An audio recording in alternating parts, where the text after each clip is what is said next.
Assalamualaikum warahmatullahi wabarakatuh.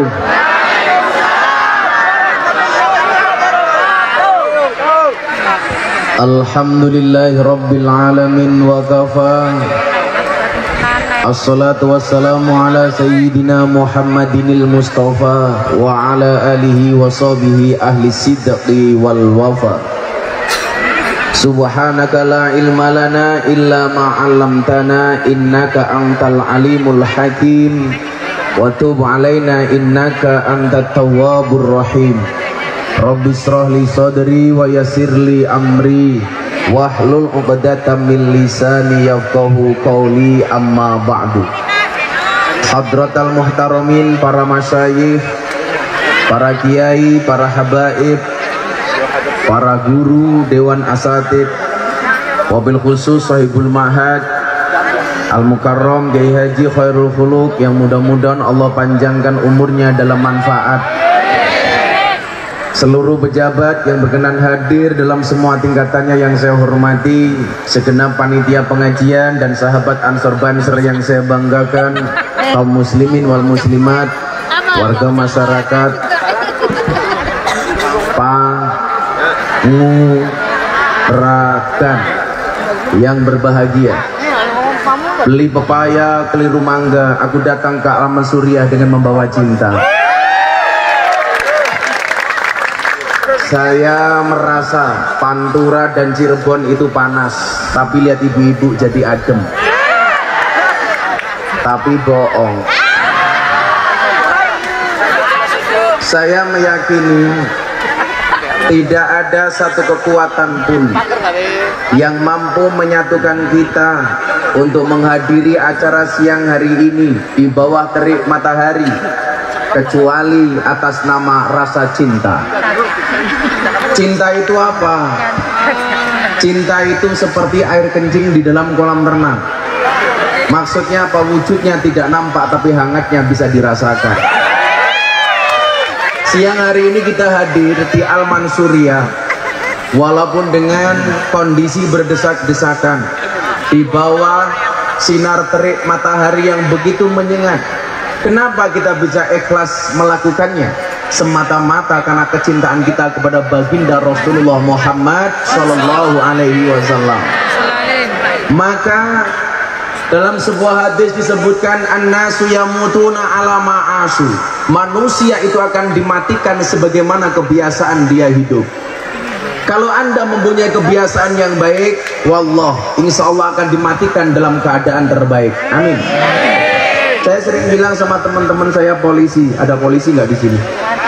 Ada. Oh, pakaian preman. Saya bilang kalau polisi seneng ngaji, insya Allah matinya pas pengajian. Tapi kalau polisi pekerjaannya di pinggir jalan, terus matinya tabrak truk. Pekerjaannya di pondok ngasih minum kiai kopi, insya Allah matinya pas bawa kopi. Saya pengajian muter seluruh Indonesia, bahkan besok saya tanggal 23 Desember ke Amerika. Baru ini kopi yang cangkirnya paling kecil. Oh, Cafe Al Mansuriyah. Kenapa saya senang kopi? Karena prinsip Gus Miftah seperti kopi, pahit sih tapi banyak yang suka. Manusia akan dimatikan oleh Allah sebagaimana kebiasaan dia hidup. Wa yub'asuna ala mamatu, dan manusia akan dibangkitkan dia dari alam barzah sebagaimana dia mati. Maka kalau Bapak Ibu hari ini hadir dan menjadikan pengajian sebagai kebiasaan, sangat dimungkinkan Anda akan dimatikan oleh Allah dalam keadaan terbaik, yakni menghadiri majelis ilmu dan pengajian. Amin. Saya punya sahabat namanya Ainur Rafiq. Ainur Rafiq lil Firdaus, nama bekennya Opik Tombo Adi. Ibunya seorang penghafal Al-Quran. Setiap saat yang dilakukan oleh ibunya membaca Al-Quran. Satu saat bertanya kepada saya, apakah kalau saya kebiasaan membaca Al-Quran, mati saya dalam keadaan membaca Al-Quran? Saya jawab iya. Dan wallah terbukti beliau meninggal dalam keadaan tadarus Al-Quran. Saya punya kiai, punya sahabat namanya Kiai Imam Syairozi dari Lamongan.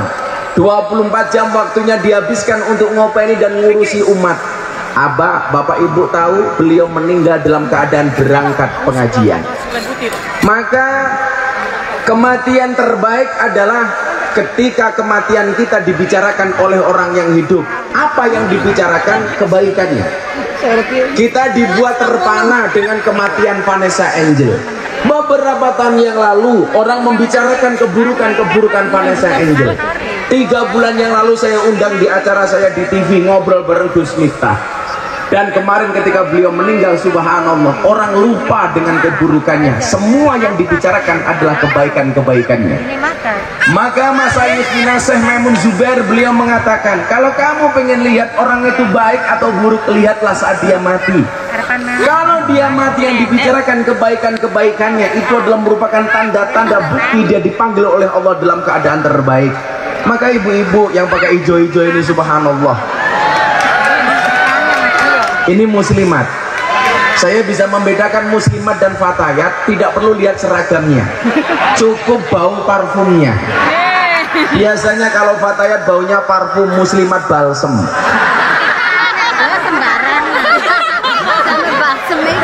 Ini ada lagi muslimat jilbabnya ungu. Ini jangan-jangan muslimat plus janda.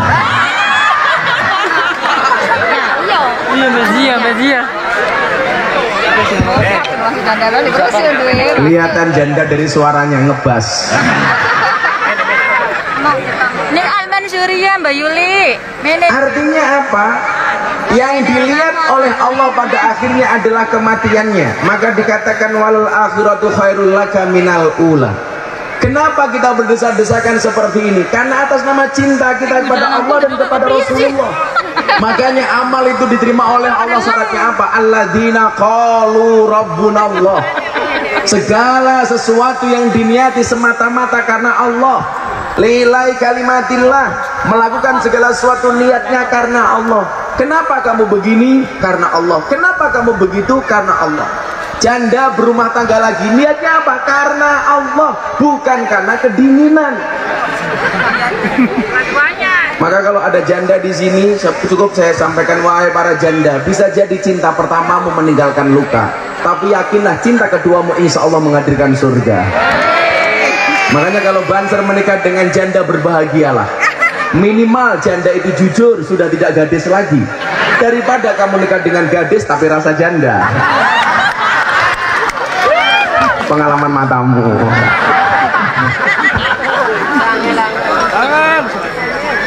Maka kalau dikatakan annasu yamutuna ala ma'asu, harusnya para santri adalah satu sosok yang paling berbahagia. Kenapa? Karena hidupnya dihabiskan di pesantren. Di situ Rasulullah mengatakan man kharaja fi talabil ilmi fa huwa fi sabilillah hatta yarji'a. Barang siapa keluar untuk menuntut ilmu, berarti dia menjadi fisabilillah sampai dia pulang. Artinya apa? Kalau sampai terjadi santri Al-Mansuriyah, kalau sampai terjadi di pengajian ibu-ibu ada yang meninggal, itu dipastikan matinya adalah fisabilillah. Amin. Kita nggak pernah tahu kematian itu kapan datangnya. Kenapa? Karena dikatakan kul innal mautal ladzi tafirruna minhu fa innahu mulaqikum. Katakanlah yang kematian itu kamu lari darinya, maka kematian itu akan menjumpaimu. Coba kalau kemudian kita dipanggil oleh Allah dalam keadaan seperti ini, apa nggak bahagia Pak kita? Apa nggak bangga kita dalam keadaan terbaik? Bapak Ibu, dalam waktu 24 jam, sehari semalam, 70 kali malaikat Israel mendatangi kita. Coba Anda bayangkan ketika Anda didatangi oleh Israel, dilirik oleh Israel dalam keadaan pengajian, maka Israel akan mengatakan wow. Ketika Anda di rumah sholat dilihat oleh Israel, Israel akan teriak wow. Ketika Anda tadarus Quran, Israel akan teriak wow. Ketika ibu-ibu melayani suaminya sunnah Rasul malam Jumat, Israel akan mengatakan wow. Tapi ketika dilirik oleh Israel, ibu-ibu sedang memarahi suaminya, maka Israel akan teriak weh. Itulah kurang ajarnya laki-laki. Kalau di jalan lihat cewek cantik, dia akan teriak wow. Pulang lihat istrinya weh. Apalagi istrinya gemuk, jilbabnya ungu, ya Allah. Nah, mana kenapa?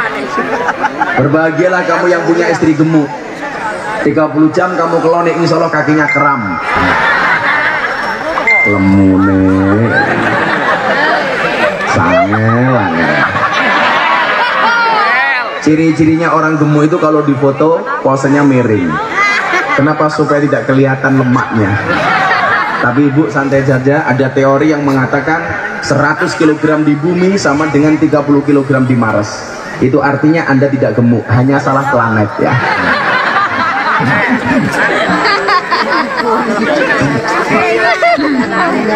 Maka kita minta sama Allah kebaikan-kebaikan yang bisa kita lakukan. Supaya apa? Kita dimatikan dalam keadaan baik.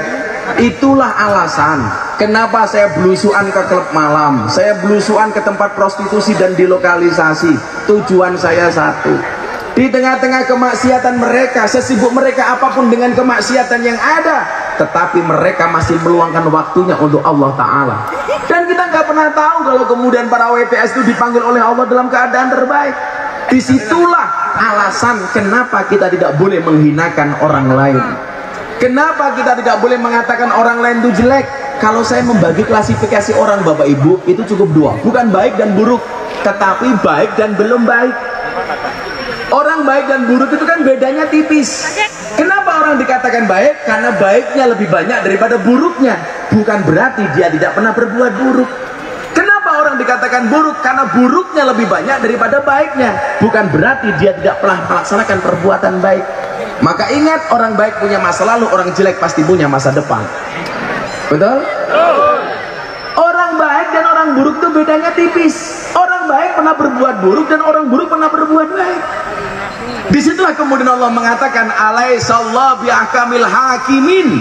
Bukankah Allah itu merupakan hakim yang paling adil, yang paling baik? Maka ingat, jangan pernah menjadi hakim dan jaksa bagi kesalahan orang lain dan menjadi pengacara bagi kesalahan kita sendiri. Kalau ada orang lain salah, kita vonis, kita tuntut. Sementara kalau kita salah, kita bela diri. Ini biasanya terjadi pada ibu-ibu di rumah tangga. Kalau suaminya salah, dituntut. Kalau istrinya salah, ingat pasalnya, perempuan nggak pernah salah.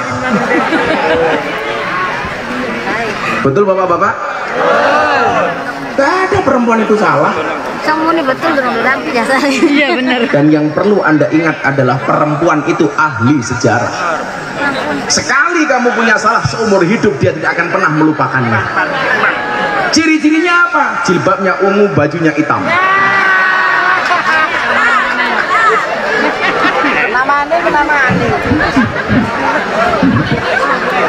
Tolong banser siaga, nanti kalau panggungnya rubuh karena dia ya.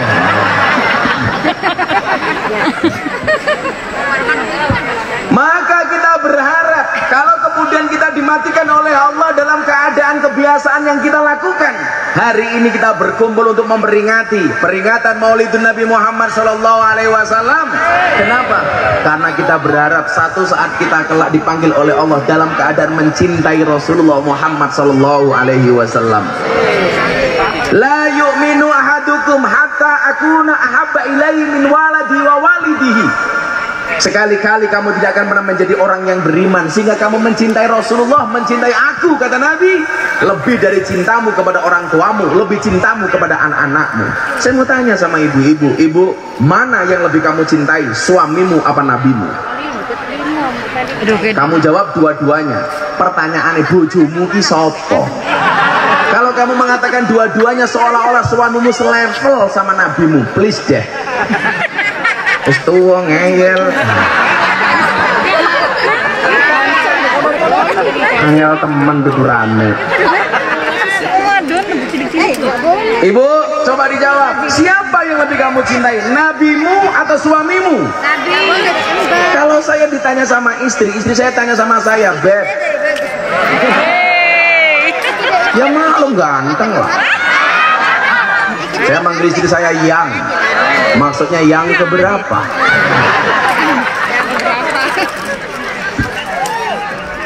Saya itu ngomong seperti itu supaya para jomblo ini